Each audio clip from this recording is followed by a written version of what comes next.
Welcome to another episode on Family Business Experts. Thanks for tuning in and watching another episode. Now, as you know, for those who've been viewing the other episodes, Family Business Experts is all about interviewing experts in the industry, authorities, leaders, authors, speakers, people who've got insights and ideas that you could use for your family matters or your business matters. And today I'm joined by two dear friends of mine who are world authorities in leadership and cultural transformation. Welcome, Stef. Welcome, Steve, to this show. And thanks for taking time out to speak to our viewers. Steve is in Australia and Stef right now is in South Africa. So we're covering all parts of the world here. Just a brief intro and we'll get straight into it so we don't muck around. Both of you, between you, you've delivered over 4,000 assignments around the world, whether it's cultural transformation assignments, or speaking keynotes around the world. You're best-selling authors, you're co-founders of UGR methodology, a process that's transformed many businesses around the world, which we're going to get into in the show. You're in the Hall of Fame when it comes to being certified speakers, and there's only probably 500 in the world that can claim to be not only in the Hall of Fame, but also globally certified. So it's a real pleasure to have you on board. I'm sure I've missed out loads of other stuff, and you can fill us in. So once again, welcome. And I'm going to get straight into this interview, and then you could add to your backgrounds, what you've been doing. What is UGRs? Okay, we keep hearing UGRs, this methodology. We hear about your book. Steve, can you kick us off first? How did UGR start? Thanks, Reg, and it's a real treat to be here with you and Stef.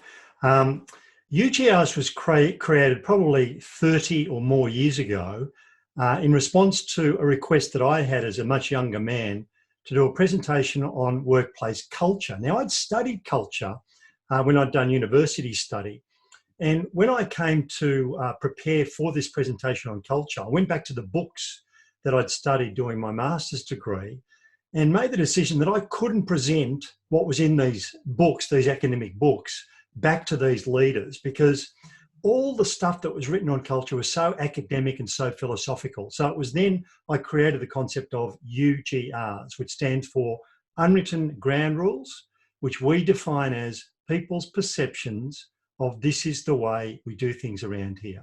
So they can include things like, at our meetings, it isn't worth complaining because we know nothing will get done. The only time anyone gets spoken to by the boss is when something is wrong, and so on. These drive our behaviour, yet they are seldom talked about openly. It's the UGRs, the unwritten ground rules, that constitute a team or a business culture. UGRs are culture. So, but there's a lot of, I've got a whole lot of books, behind me in my library on culture. There's loads of people out there who talk about culture, but you guys have nailed it. You've got something that works. So Stef, coming in here, first of all, can you get rid of some of the myths and people talk about culture? What really is culture? Why do we need it? Why is an executive team needs to understand culture and UGRs? Can you talk us through that and get rid of all the mumbo jumbo talk that happens out there on culture? So I'll get rid of the mumbo jumbo to such an extent I won't even quote some of the definitions of culture which are nonsensical or complicated. I'll start with reminding you that culture is important. We know this already. Everyone knows the saying that culture eats strategy for breakfast. We know that. So a lot of work is being done, and we find in our client organizations that they've done a lot of work before they meet us. And they end up often with really solid culture surveys, a snapshot in time that tells them what the culture is, typically based on anywhere between 20 and 85 questions.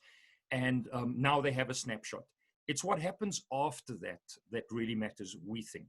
So we believe that UGRs, these unwritten ground rules, if you understand them, it doesn't just give you a snapshot of where your culture is right now at any given time. It explains to you why your culture is that way. Let me give you an example.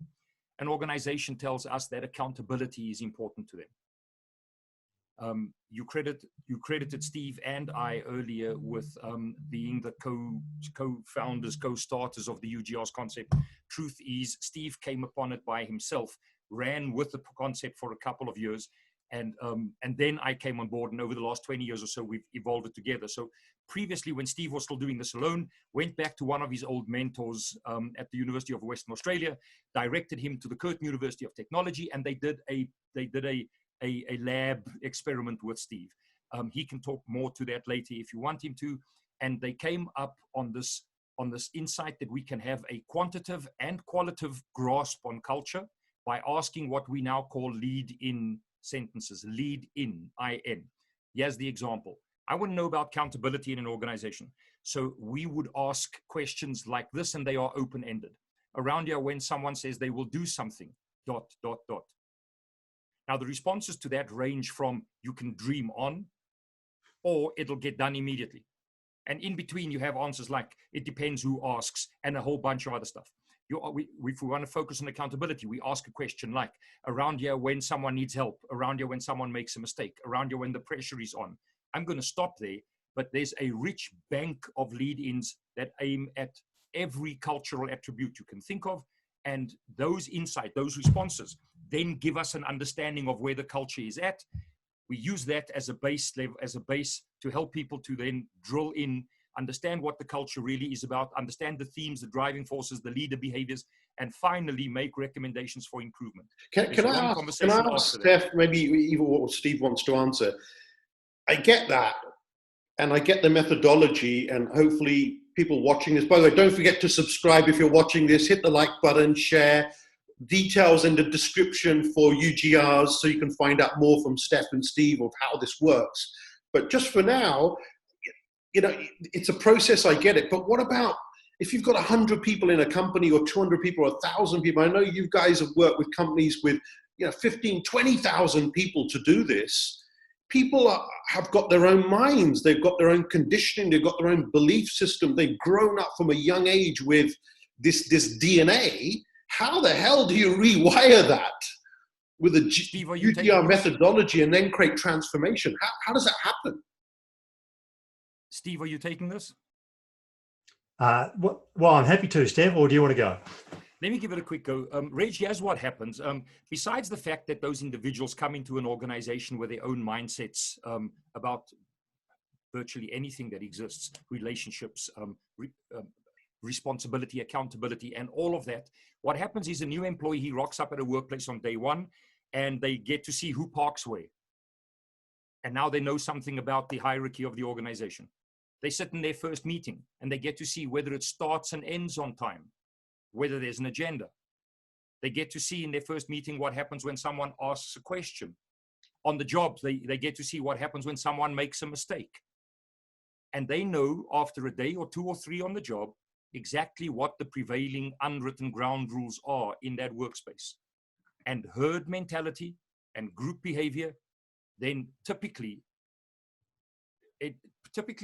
moves an individual, in spite of their own mindsets and beliefs, moves an individual into a behavioral pattern that subscribes to those overarching UGRs.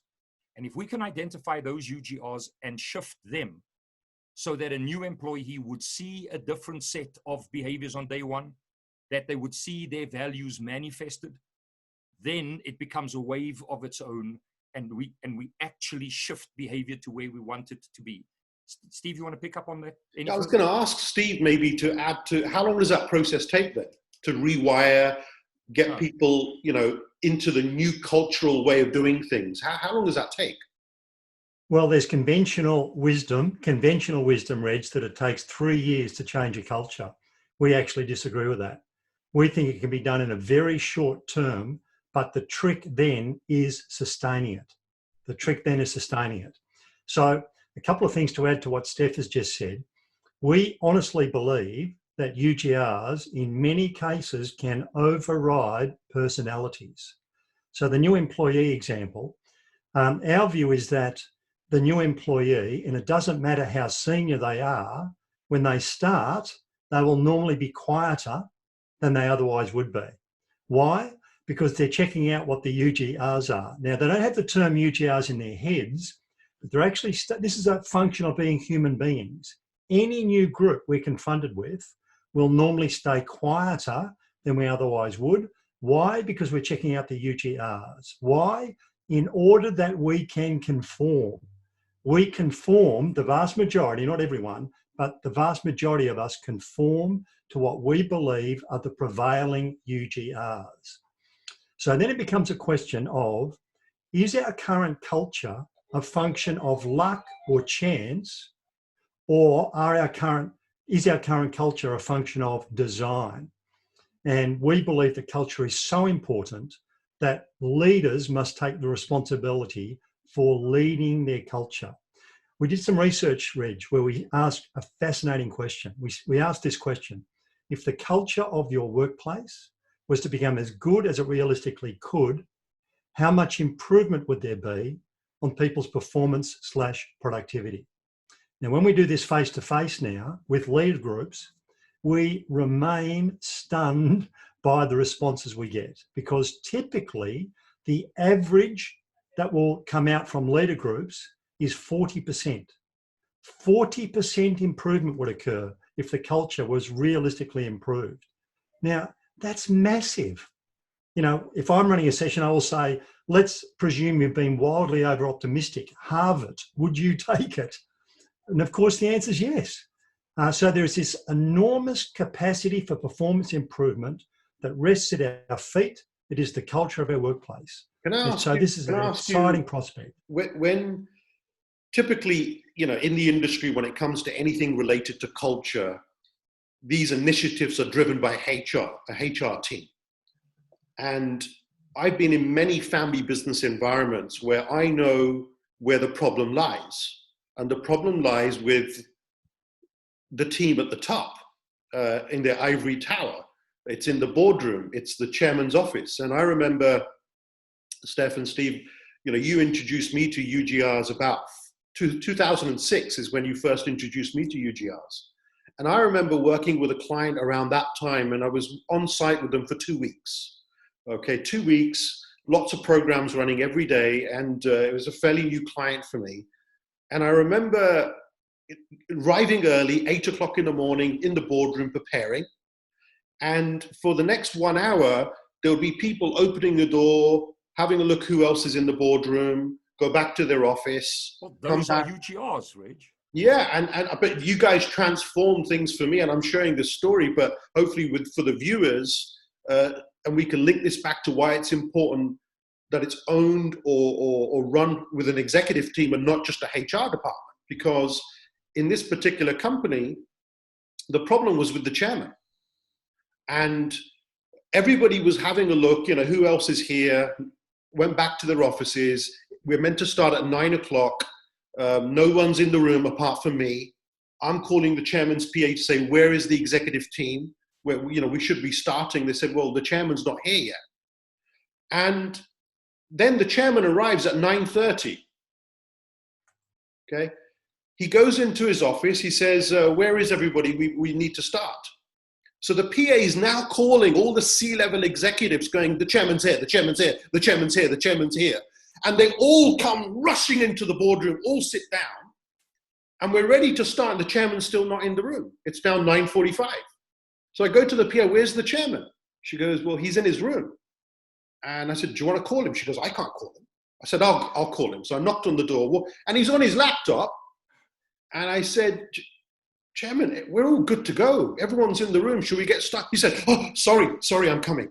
Nobody had ever confronted him with this situation.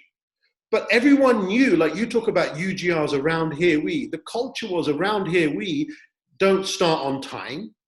And nothing really is going to happen until the chairman sat in that chair. So just wanted to share that with you.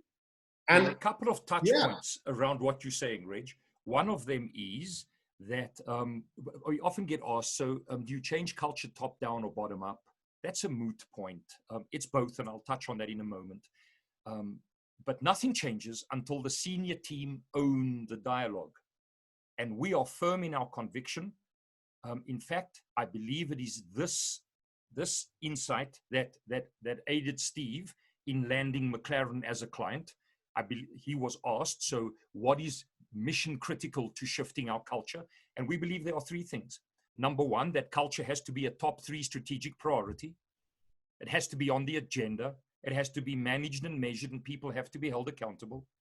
Number two, leaders at every level, starting with the most senior levels, need to get how their behavior influences culture, because leaders cause or allow the culture in an organization to exist.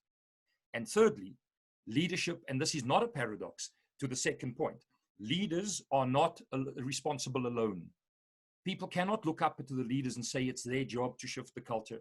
Thirdly, everyone has to be held accountable. And there comes a time when it is not okay to arrive late for a meeting, whether you are the chairman or not. A last point of that, and we'll check in with Steve to add to this, and that is that the UGRs about the chairman that you just described, those UGRs say it's okay to be late. It's okay to keep people waiting. But by extension, it says it's okay to be disrespectful. It's okay to not meet targets and deadlines. And there's a ripple effect. And once leaders own this, then the behaviors can change throughout the organization. That's Steve? great. Yeah, I love that. I love that. So Steve, would you add to that, or anything else you could add to that, especially with McLaren, or a case study of maybe, working with an executive team, bottom up, top down approach? What was happening before implementing UGRs? What happened after? Well, Steve I mean, has a great McLaren example, and I'm hoping he's going to remember it now. Otherwise, I'll remind him. Go, Steve. McLaren is an extraordinary example, because here is a supercar. I mean, I'm no car buff. Well, actually, I am now, after having been to McLaren for 4 years in a row. Their premises in Woking in Surrey are the most remarkable premises that I've ever seen, and I know Stef would say the same, because Stef's been there as well. We could spend 45 minutes just talking about McLaren. But here is a company, here is an incredible company with a remarkable, remarkable product. And it is truly inspiring to be there. And you would think, this is the motor vehicle industry, right? So supercars as it is, but this is a motor vehicle industry. You would think that their product would be enough to differentiate themselves. But here is incredible leadership saying, no, we're not going to simply rely on our product differentiating ourselves.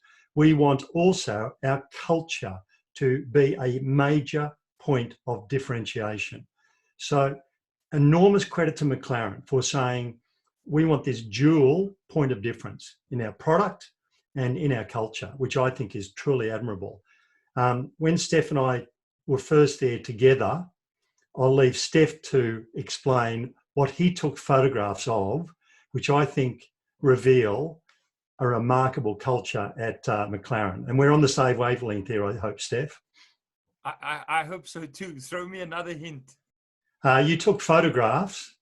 The boulevard at the McLaren premises is enormous. So it's mostly glass, the entire building, and you come up a lift and you can only get from the lift, which is below ground, to the second level. And you walk out to this glass walkway overlooking a massive glass wall along a massive glass boulevard over a man-made lake, and all their vehicles are on display. Their Formula One vehicles as well as their road cars are on display. And the first time Stef and I went, two guys working there. Correct. What did we see, Stef? So, Reg, it goes back. The first time that Steve went there by himself, didn't invite me, by the way, the first time he went. The first time that Steve went to work with him, just as you arrive onto the property, just inside the boom gate, Steve sees the gardener working on the hedge, a long hedge that leads from the gateway down to the main offices. And Steve asks the driver of his car to pull over and takes a photograph of the guy trimming the hedge. Now, Reg, he is not just trimming the hedge. Steve has a photo where he's actually measuring the height of the hedge. And there's the answer right there. We show that photograph to working groups and we ask them, what do you see? And of course, first they say, we see a man measuring the hedge, which is an odd behavior. I mean, have you ever seen that? But then the answer comes. It's the demonstration of perfection. That everyone demonstrates perfection. And the guy trimming the hedge is a reminder to the engineers coming on shift as they drive past him to up their game and to demonstrate perfection in everything they do. It's a reminder to the HR folk to recruit smarter and faster, and so on and so forth. It's a reminder to the chairman to be on time for meetings. So can I ask you then a couple of things? Just a quick one. The time that we were then there and the photographs I took is of a guy on this boulevard where these cars are parked that are monuments now. They are never going to go on the road again. Reg, he's pumping the tires every second day and measuring the pressure of the tire. Why? Because that's just the way we do things around here. Now, that is UGR's at its best level. You were going to ask, Reg. Yeah, so that's a really good case study. I love that. And as a result of that, that will cascade all the way through the organization, yeah, with the work done with UGRs. Then I'm assuming if you're hiring someone new into the executive team or the dream team, the leadership team, you will use those tools as a mechanism for assessment, yeah? That person meets those UGRs and values now for the future. Is that the right assumption there or not? If you want to get this right, once you've got the culture right in an organization, you start recruiting not only for people's capacity to deliver on required results, but for their potentiality to be a fit with your culture. Yeah. But they also soon know whether they fit or not. By their second interview, they start getting the cues as to whether this is going to be a place where they're going to fit in. Because you know how people typically upsell during their final interview? They say like, pressure is my middle name and I perform best. You know, I'm a team player. They don't always mean it. But in the right climate, they will know by the time they go to their final interview that they had better be meaning what they say, because they are going to be held to that standard. So linking to that, I love that. And that becomes a powerful tool for assessments and evaluations. Is there a bad culture? Is there such a thing as bad culture, which still leads to success? I'll tell you why I'm saying this. I remember many, many years ago in London, being in an open planned office with this company in professional services industry. They were number one in their industry, in their specific niche in the UK. Their competitor, closest competitor, was a huge gap between number one and number two. But the environment was made up of, most of people were in their late 20s, probably maximum early 30s, male-dominated environment, no women in this environment. There were leftover cans of lager beer from the night before in the office. I have no idea what was going on. There were pictures on the wall that I would not want my wife or my daughter to see. And it got me thinking, how are they number one with such a crazy environment? And okay, they had unwritten ground rules. You know, they weren't written ground rules, but there was something in that culture that said, we want to attract people like this. As long as they fit within this culture, they're going to be successful. But put a 35-year-old female in that environment who's married, just an example, how long would they last in that environment? I mean, what are your thoughts on that? About, is there such a thing as bad culture, but you can still be successful? 100%, Reg, and I think you're onto something there. It took us quite a while to understand this very point that you're raising. I was having an interview with the HR director of a very successful business in Australia. And I was looking forward to having a conversation with him because the business is so successful. So when I got the chance to meet with him, I said, so what's the culture like here? And I was stunned by his response. He said, it's about as bad as you can get. He went on to explain that the CEO of this business was a tyrant, would accept no input from anyone else. He felt as though his executive team were all in straitjackets, unable to contribute or do anything. So this is the point. Guy Russo, who is the ex-CEO of Kmart Australia and New Zealand, which is not the example you were just sketching. Which is not the example you were sketching, right? No. Guy Russo, the best leader I ever met, Kmart, who we worked with over 8 years, from the time it had literally lost money for 10 years in a row, through to it now being Australia's most successful retailer, without doubt, highly recognised. Guy Russo says there's only two things you've got to worry about. It's your business model and your culture. Your business model and your culture. So that first organisation that I'm talking about, where it was a very successful organisation, and yours, Reg, very successful organisation, but a poor culture, they're lucky. They've got the right business model. But in the organisation that I described that has a bad culture, no one has ever asked the question, how much better could our business be if our culture was great? No one has bothered to ask that question. And there's so much unfulfilled potential in so many organisations that are lucky enough. You've got my mind buzzing, Steve. Now I have to come in. You've got me. My mind's buzzing. So I come across this a lot where you've got a business which is slow decision making. They haven't innovated anything for 20 years. They're trading with the same products, the same service. They've got their customer base. They're happy with their margins, blah, blah, blah. But you could see with the data that things are declining. And what it requires is innovation. But you've got this lethargic, old school cultural team that can't innovate. It just came into mind. What do you do in that situation? That's the question. What do you do? Yeah. Okay. So if you thought about innovation as a value that organization needs to go on a journey of becoming more innovative, that would be a value. We believe that behind that value sits key cultural attributes, behaviors that you demonstrate towards the execution and achievement of that value, so that value becomes visible. So what would be KCA's key cultural attributes of a culture of innovation? Well, decentralized decision-making, the freedom for people to experiment, creating an environment where it's okay to make a mistake as long as you learn from it and grow through it. If culture becomes a strategic objective and you identify that innovation needs to be a culture, that you want a culture that thrives around innovation, you need to identify what the behaviors are that people will execute, what the leader behaviors are that will bring that shift about. And then you become conscious of demonstrating those behaviors.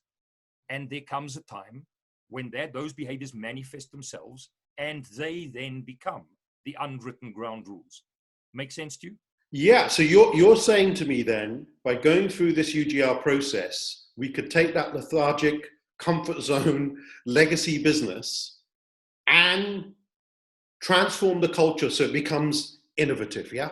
That can happen. Well, to two ends, so that the culture becomes such that it will drive your strategic objectives, but also that it will become the best place for people to work.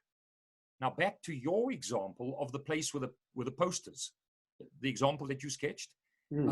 I can imagine that it's not just the married 35-year-old female that would be uncomfortable there. Yes. Because earlier you said you wouldn't want your wife or your daughter to see those posters. But you also wouldn't want your son to see those posters. Correct. Absolutely spot on. And there are people working there who are subscribing to that culture because it's how it is and it's bigger than themselves. But it's not the best workplace for them to be where they can bring the best version of themselves to work. And by shifting the culture, I just wonder what the upswing could be, as Steve earlier said, of an organization that is already successful, but where the culture is not ideal. So do you guys feel, with especially 2020 and the crisis going on right now, that cultural transformation is top of the list? Like if you don't get this right, it can make or break your organization, post-COVID, with all the mess that's out there. And would you say that you guys have probably got the vaccine for cultural transformation in your hands? I don't know if we've got the magic vaccine, but we do believe that there has never been a more important time than now for businesses to focus on their culture. And we genuinely believe that. And we go further and we say that in the past, identifying your aspirational culture, the culture that you need to have in place to be truly successful or making it a great place to work, was an open conversation that leaders should have had. We go further than that now, and we say there are 4 cultural attributes, given our context worldwide, 4 cultural attributes that businesses must fight for right now, must fight for. And they are transparency in the face of staff feeling stress, anxiety, fear. We must be transparent. What's happening? Tell us as much as you can. We must have another cultural attribute of agility. Businesses have got to be able to maneuver and move quickly nowadays.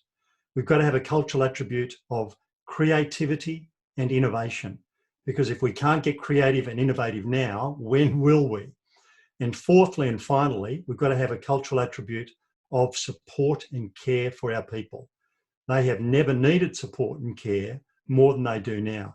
And I'm using the word people, that includes leaders, because leaders are making some incredibly tough decisions right now. I was speaking with an Australian leader of a major franchise very recently. He used this term in describing what the past month had been like for him. He said, it's been like a bloodbath. Now, my heart went out to that guy at that point, because I wondered at that point, has anybody been looking after you, making all these tough decisions, having to put staff off, literally, trying to plug holes, trying to help people work from home. So support and care is so important now. Those 4 cultural attributes, in our view, are must-haves in just about every business on the planet. That's brilliant. So important, Reg, important is that through the 20 years that we've been doing this and the dozens of interventions we've led, step 1 of the 5 steps of changing your culture is to envision the culture, the future, the way you want it to be in cultural terms. And we have processes and surveys, questionnaires that help people to design that, because we know through rich experience, hard-earned experience, we know that people best support that which they help to create. So typically, in the old days, the senior team would go away, decide on the culture of the organization, decide on the values, come back and announce it and deliver a press release. We believe that that's broken. People have to participate in the creation of that cultural vision for the future. However, in these times, we are saying there are 4 non-negotiables, which Steve just described. And we believe that these are absolute non-negotiables. I was having a conversation yesterday with an American colleague who is an authority in leadership. And I was struggling to convince even him that we can be prescriptive about it at this time. But Steve and I are firm in our conviction. These 4 cultural attributes are must-haves right now. They are not open for discussion, and organizations need to focus on them, make them strategic imperatives, and put in place the measures that will embed these 4 cultural attributes, or they will not come out the other side of the crisis that we're experiencing now. Again, maybe, upstep. Stef, with the few minutes that we've got left, and Steve, for those of you watching, subscribe, hit the like button, share, go down to the description area and get more details on UGRs, on Steve and Stef. You can visit their websites to get more information. I know the great work that they've done around the world, and that applies to small companies with only 50 employees, all the way up to companies with 10, 15, 20,000 employees. They got 85,000. 85,000. 85,000. 85,000, there you go. And that was a huge Fortune 100 company, yes, that you worked with. So get more details. Now, gentlemen, an entrepreneur could be watching this, a chairman could be watching this, a next-gen family member could be watching this. I want to leave them with a few things before we close. You're both family men. When it comes to the family area of your life, you know, you've been blessed, you've been married for many years, you've got children, you've got grandchildren. Just in a minute or so, you know, what's the secret sauce ingredients, your principles, your personal values that have created great families, harmony, peace, love, joy, all those things, because I've seen it with your families. Can you give us a few of those secret sauce ingredients and give us some advice here? What does it take to build a great family? I'll tell you what, Reg, I'll let Stef start this one off, because he's the most committed family man I have ever met. I won't be able to match what he's going to shed light on here, but Stef?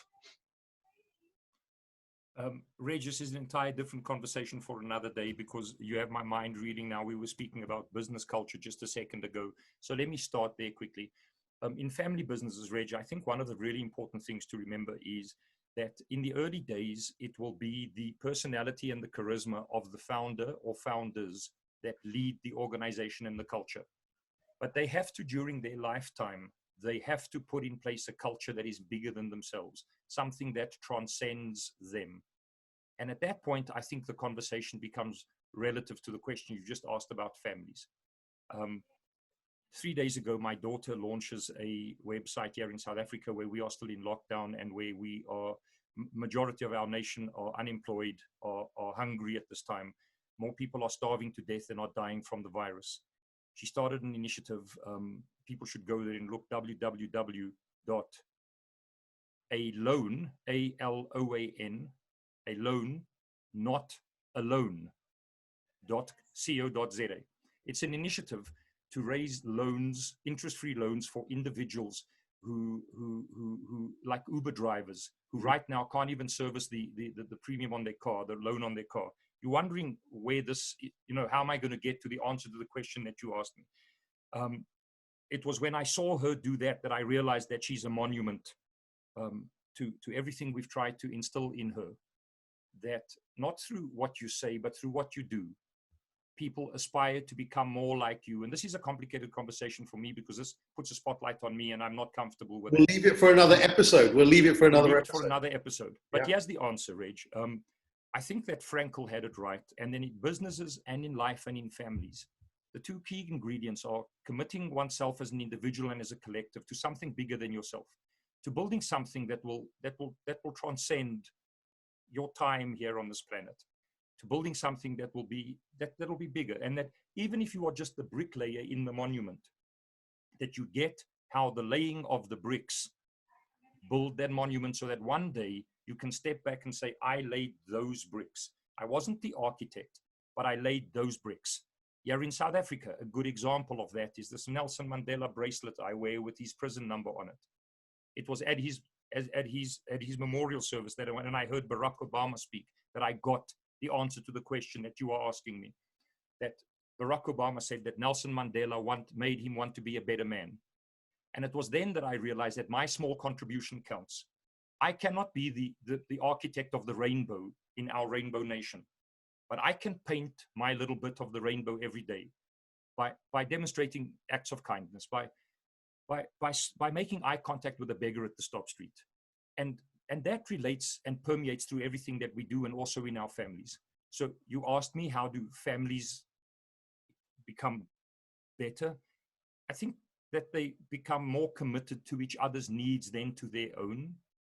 And I think that they accept each other how they are, not how they want each other to be. So Stef, my partnership with Steve, which is 20 years old, that's what's kept our partnership alive. Because second and third to meeting my wife and having my children, stumbling upon Steve is the other single biggest thing that has happened. And our partnership has worked because we unconsciously apply the principles that I've just spoken to you about. You wanted to ask? I'm going to leave it for another episode. I was going to ask that there's a much deeper conversation here, and we go through this with family businesses, where we create something called a family values charter. And for those of you watching, there's an entire episode on the channel on building a family constitution and charter. But some of the steps of creating that charter is based around family values. And I feel there's a deep connection here with family values then linked into their businesses with UGRs and company values. So I'm going to save this for an episode down the road, and we can talk in more depth with this. But Steve, for you, when it comes to your family, what's some of the ingredients, secret sauce of what's made family work so successfully for you?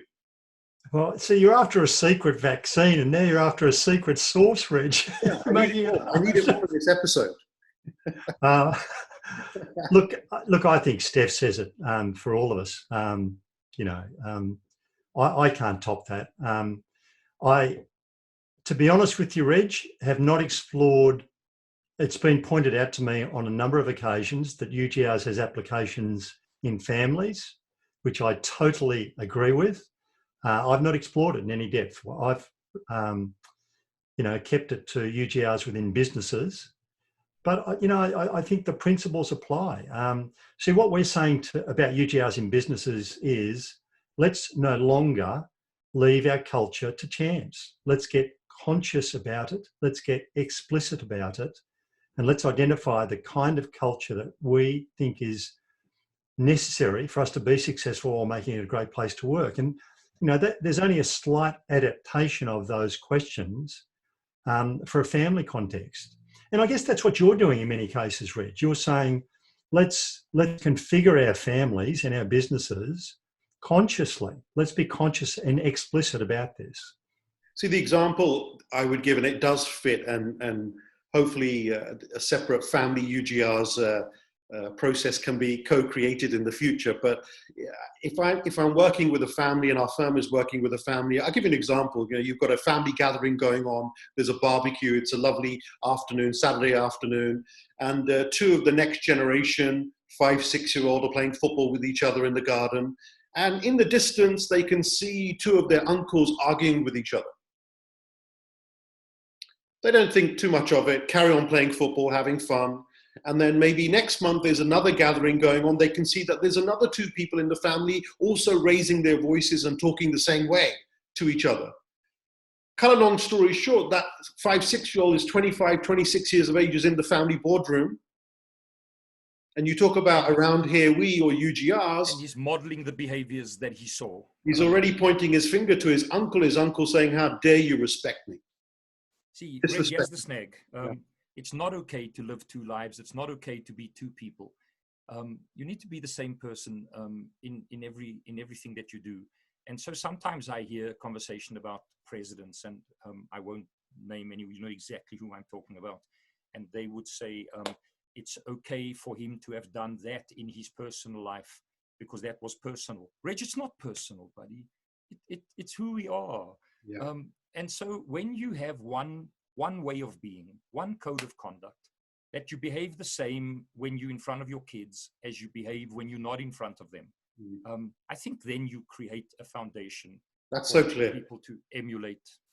Love it. So clear. I know we're out of time. There's just one question I had that really, quick response. And for those of you who've lasted to the end of the episode, get into the comment section. Tell us what you've learned. What ideas have you picked up? Maybe put your questions in there for a future episode with Stef and Steve. Now, partnerships. Stef, you talked a bit about partnerships. There's many people out there that don't have a family business as such, but it's like a family business because 2 people who are not bloodline related have come together and formed a partnership, like you guys. So really briefly, what tips can you give people who are watching this when it comes to forming a partnership with somebody else? Or they're already in a partnership, but they're in early days of that partnership, not 20 or 30 years later. What are some of the guiding principles you can share of musts? What makes the partnership work successfully? I'll rather just speak to the first one you asked, and that is that phase where they are still looking for a partnership. I would say be picky. Find someone who shares your values. Find someone who makes decisions like you would want them made. That's clear. Find someone who you can trust explicitly. It was Lencioni who came up with the trust model, and at the root of all excellence lies the type of trust where people can be open and honest, the extent to which they can speak the truth, and the extent to which that then leads to open and hard and honest conversation that leads to making good decisions that we support. Reg, be in business with somebody who you would be married to, I guess, but take that back. It's not you. Be in business with someone who shares your values. Yeah, it's good. Steve, any thoughts on that?